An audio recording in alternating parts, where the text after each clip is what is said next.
What's going on, everybody? Back with another video. Here we go. We've got this Lexus RX. As you can see, it is pretty old, as the stripes on here is super faded. But we detailed this vehicle a while back. I kind of got everything pulled out of here so you guys can see. You can still see there's kind of like lines and stuff in the carpets in the back. But anyway, you guys know this tan interior is one of those, man. One of those. The doors still look good. Still got the shine on there. Still perfect. But the problem that we had with this vehicle was the carpet. Now, let the customer know right away that, hey, I've seen this before. I've dealt with it before too many times. This will not come out. It will lighten up, but it will not come out. And, you know, I informed them. They understood. Blah, say blah. You definitely want to be upfront with your customers. Let them know right off the bat. You know, what is the thing they say? Undersell, over deliver. You kind of want to do that when you're dealing with customers and their cars. Obviously, we still have to come in here and, like, you know, do a light vacuum, but that's not the purpose of this video. The purpose of this video today is to show you guys what we're gonna do, and that is dyeing the carpet. So this is gonna be a quick dye. This isn't like, you know, one of those super professional where you just take out the whole carpet. You know, you get the liquid and all that other stuff. It's a whole process, and it takes more than like a day probably for everything to dry. This process we're gonna do, I don't even want to call it quick dye, or even say quick dye, or like, I don't want you guys to think that it's gonna be cheap in any way. But this is a process that you can add to your business if you guys are a detailer out there. Now, obviously, black carpet, there's black carpet dye. I've had a video out there. If you haven't seen that, I'll try to link it to this video to play next. And that one was just a quick one. You see, I pulled the entire carpet out of the car to do it because that carpet had mold on there, and so I had to get to the bottom of everything. This car obviously doesn't have mold on it, and we're kind of in it for a time crunch with this customer. So that's why I'm kind of using the word quick, so to speak. Obviously, it's going to take some hours, but this will be like a quick dye. So by that, I mean, I'm going to actually leave the carpet inside of the car. I'm going to take out the seats. I may even remove this center console. I'm not too sure, but you'll see how I do it. I'm actually going to tape around the edges of everything that I think the overspray will get on, and then I'll start the dyeing process. If I actually wanted to remove this, obviously you can charge more, but you'll see I have to pop off the plastic panels, obviously remove the seats, obviously remove that centerpiece, peel the carpet off, and then I will also be spraying pieces of the carpet that are not being seen. So pieces that are tucked under here, that are tucked under here, and then also tucked under here and tucked under this centerpiece right here. So I'm not gonna do that to this car because they chose this option. And sometimes with these, if it's not a two-door or whatnot, if it's not a sedan or whatnot, the carpet kind of leads up to the back. So that's what I'm gonna do with this one. So here we go. So once you get these unbolted, you lean it back or lean it forward if you got space. You want to come under here, take a look. Now you might need a flathead. That's kind of what I have back here. Oh, if I could put my arm through here.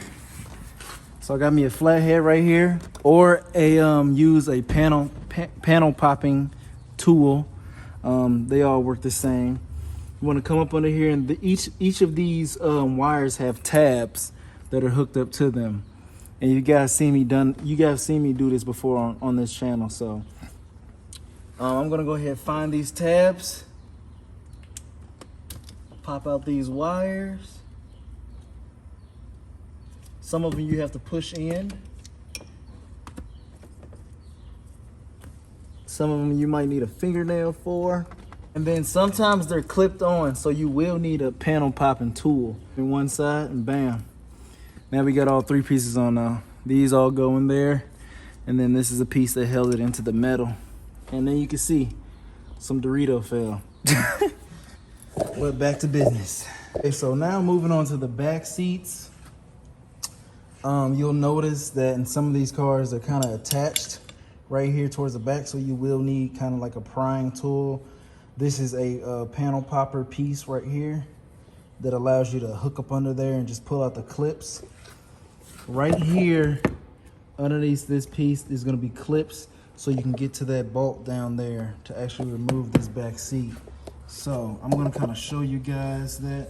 Let me move you up a little bit. Hopefully I'm not in the way. So you can see there's a clip right there. And there's a clip right there. So this back piece is attached by white clips, as you can see. Just pop those out. Be gentle, but you can pop those out. Now these black tabs right here is what you want to pull out. Now I'm trying to do this in a weird way, but pop that tab out and you can see it fits right in there in that groove. So you just pop that tab out. Now you could do this with a flathead, I'm assuming, but just be careful. Just be careful because these are plastic. Set these aside somewhere that you remember, and then obviously remember where they go. We pull up this fabric right here. Hope maybe it's got another tab on there. So let me try to reach. I gotta get that one real quick.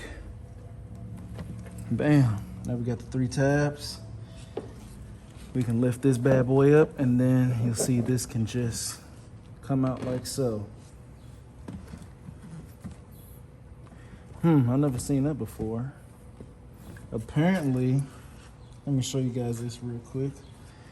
Apparently there's a little latch on here that goes to the seat, I guess. So you'll need to unbolt that as well. That's a simple, easy fix.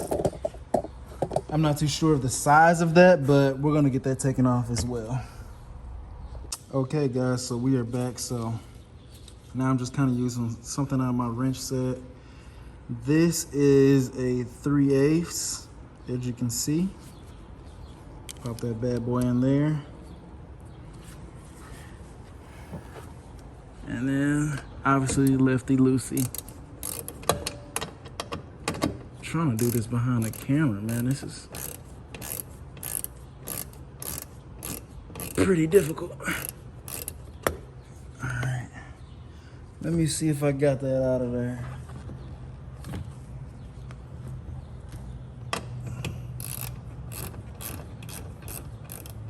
All right, so we got it out.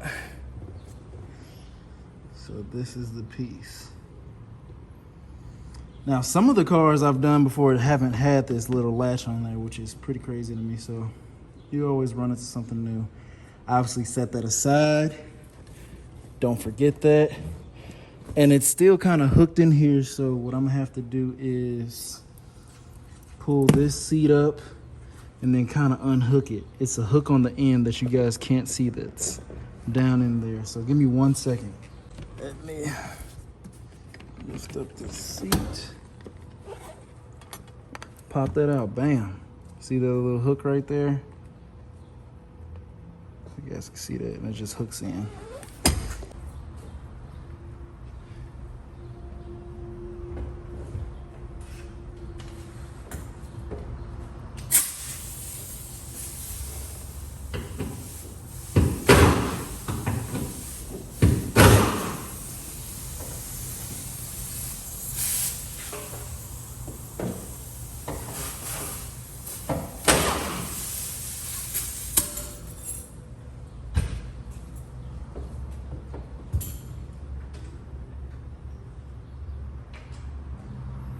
Got the 3 bolts out. Set these off to the side.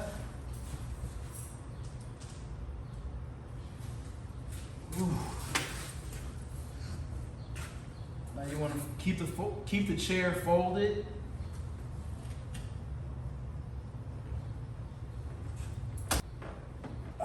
Keep the chair folded. Come out towards you.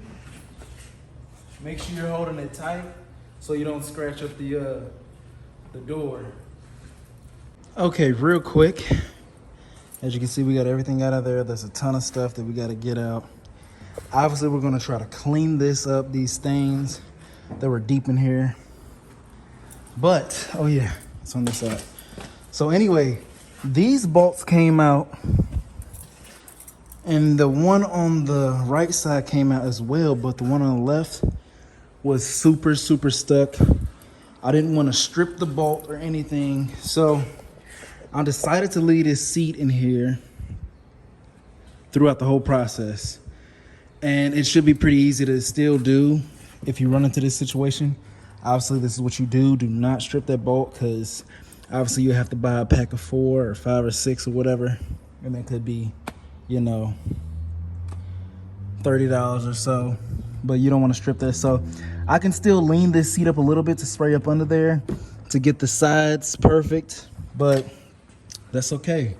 We removed everything, so now we can work all the way up to here. Now I'll probably stop here with the new die, just because nobody's gonna see this part. They're really not even gonna see this part. They're just gonna like see, you know, where their feet is going. But let's get this all cleaned up. We're gonna scrub this and then get right.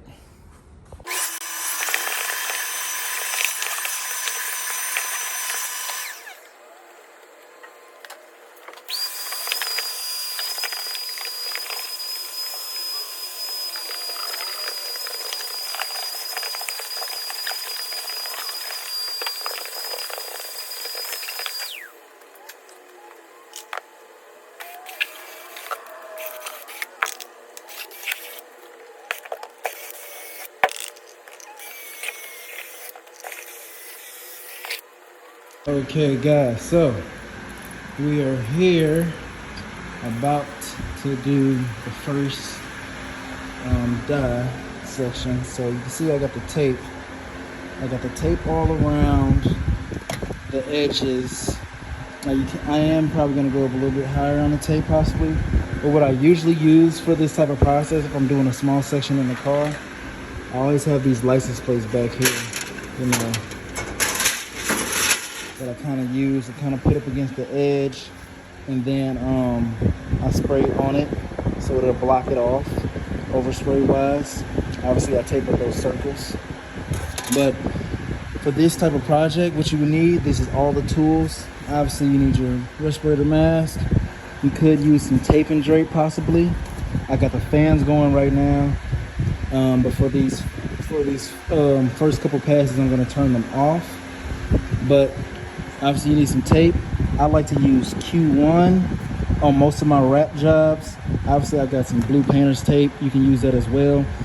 You're gonna need some isopropyl alcohol or some kind of like acid remover. So I kind of put that on the towel, wiped it along the edges just so the glue will stick, and you can see it's sticking pretty well. So you want to do that. So you wipe down the panels, make sure the glue is sticking, and then you put the tape on there. Obviously you got the tape and drape and that. Here's the dye we're going to be using. Duty colors, vinyl and fabric. It's so hard, and this is one of the reasons why I kind of hate. Let me turn off this fan. It's kind of one of my number one reasons why I hate doing tan interiors, because you can never find the color that matches it. Obviously with the black, they have the black one. You can definitely do a cover up real quick, but with this tan, it's 2 different colors, as you can see. Like, it won't even match at all. So when you're doing stuff like this, you have to do the entire thing or the entire section just to make it look good. So I had these sitting out in the heat for a while, so they're pretty heated up. Obviously got to shake them up, but I'm going to show you guys how we're going to do this first pass.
Okay, guys. Whew. That took a hot little minute, but here is what the product looks like. Obviously, it's still drying. I just got done doing the last coat over there. Like I said, guys, this stuff is a different tan. Obviously, you can never get the factory tan in a can, in an aerosol can, obviously. But this is what it looks like. It looks way better than what it was. Obviously, it was a little more tanner. You can see where it was. But we made it look good enough to where the customer, hopefully they will like it, because they said go ahead with this process. But the carpet looks good. Obviously, you can still see a little bit of red here and there. On this whole car, I just used 2 cans, so you can definitely get away with 2 cans. It gets a little bit harder once most of the product is out of the can, because you can't really, you know, tilt it as much. And obviously, depending on what color that stain was you're trying to cover up, it still may even show. Now, hopefully you guys saw both versions that, you know, I kind of like to do, or I guess give you guys the options to do. With the isopropyl alcohol, you definitely want to rub and wipe down everything. But as you can see, besides me getting the paint in here and a little bit on there, I'm not too worried about that because the covers go on top of those, you know. As you can see, I forgot to show you guys, pop these off with the flat head. That way you can get up in there and spray as well. But as you can see, we got pretty close with the license plate. It's perfect. Try not to spray this as much, but even if you do spray that, I don't know if you guys saw on the last clip towards the end, when you do spray those parts, you definitely have a chance to clean them up and get them looking back to normal. All you need to do is use that, you know, acetone or so and rub it in there. You can take it off easily. That's what I was kind of showing you guys on these little clips. So I'm gonna do that on these little clips, get them cleaned up nicely once this all dries, because that stuff will just eat it off. So don't worry too much about those pieces. You just want to worry about these plastic pieces. Now, like I said, you guys saw the tape version. That's kind of how you would do that with the tape. You can see it's a crisp line. Nothing got damaged or hurt in the process. So you guys can definitely do this with the tape method. Also, hopefully you guys like the license plate cover. I came up with that a while back. Obviously you can bend it, you can mold it to the shape. That's kind of why I like that better. That's why I only did this section, to show you guys the tape, what it could offer and how you can do it versus the license plate. So I'm gonna let this dry for a couple, maybe an hour or so, put the seats back in and show you guys the final product. But if it's your first time on this channel, go ahead, like, share, and subscribe, man. I like to do videos like this to kind of give you guys tips, tricks, and, you know, heads up of like what you could do with your car. So yeah, like, share, and subscribe. Give me a comment section, you know, tell me I suck or something. Tell me how your day was, I don't care. I'll talk to you guys, I'll respond as fast as I can. Okay guys, here we are. We got the seats put back in. Perfect. We just gotta vacuum up some stuff that just fell up in here. We're putting the seats back in, but not too bad, guys. Not too bad. We got those clipped back in. We just gotta throw these mats back in here. But guys, this looks way better than how it was. For real. This looks really good. You know? Perfect.